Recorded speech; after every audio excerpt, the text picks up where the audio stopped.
Well, hello everybody again. This is Ben with Backpacks and Brews, and we're here with another beer.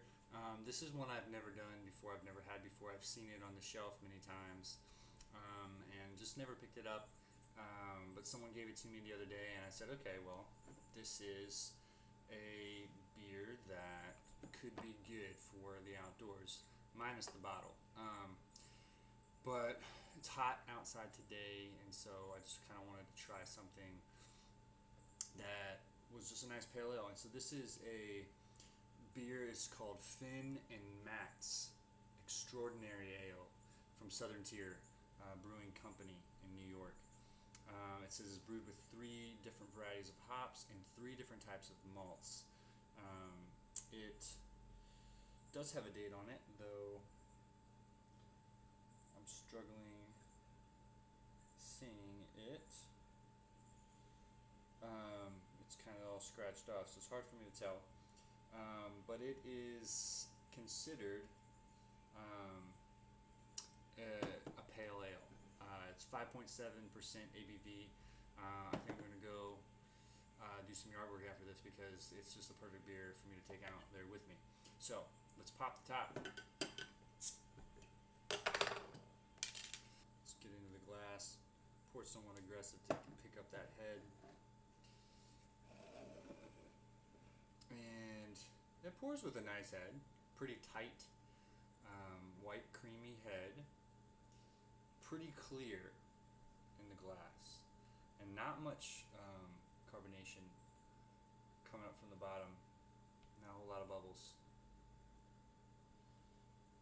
but it looks good. It looks good. I mean, it's a golden, very light copper color. Let's get a nose on it here.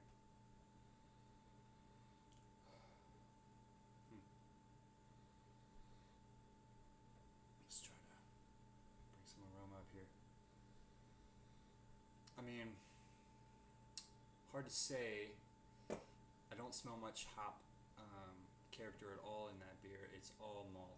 It's all caramel malts. This beer, I don't think is known for a hop ferociousness. I think this is supposed to be a gateway beer for BMC drinkers, for those who want to have something that's not mainstream.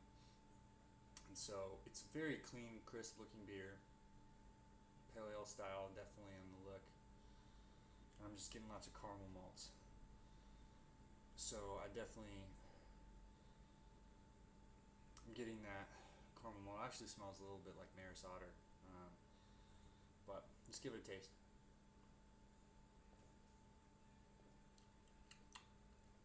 Wow. As a malty beer, which is impressive. 5.7%. That's impressive. But this is definitely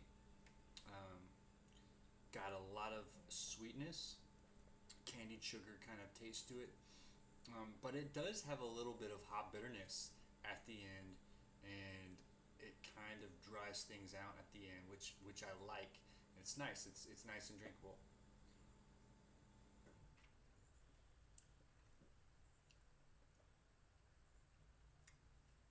Yeah, it's definitely crackery, kind of like a cracker taste to it, like a saltine cracker without the salt. Very just plain cracker taste to it. It's got some caramel malt sweetness in there a little bit. It's pretty plain. It's it's well made. It's a very nice drinkable beer. I'm loving the lacing that you're getting on this glass here, which is very nice. It's it's nothing special, but it's definitely a craft beer, if that makes sense.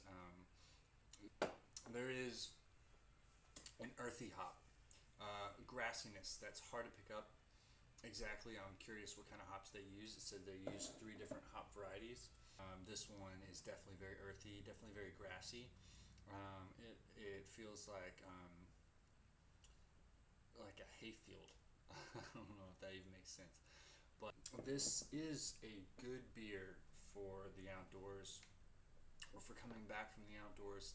It's light. It's 5.7% ABV. It's easy to drink. So if you are coming back thirsty, let's say you go mountain biking, you're coming back home, you've got some of this in the fridge, that would be really nice. Coming back from a run, and it's very affordable. It's available, and it's a good beer.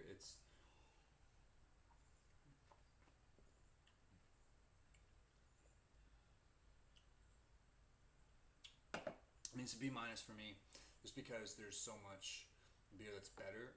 But I'm realizing you realize that better is very subjective, depending on who it is, and so depending on the time and the season and the temperature, and better changes depending on what you ate that day and depending on where your palate's at. Better is different. So for me, there's so much beer that I would choose. I don't think I would ever buy this, but if someone had it in their fridge, they offered it to me, I would certainly take it. That's all I've got today from Backpacks and Brews, Phin and Matt's Extraordinary Ale. Check it out. Brew.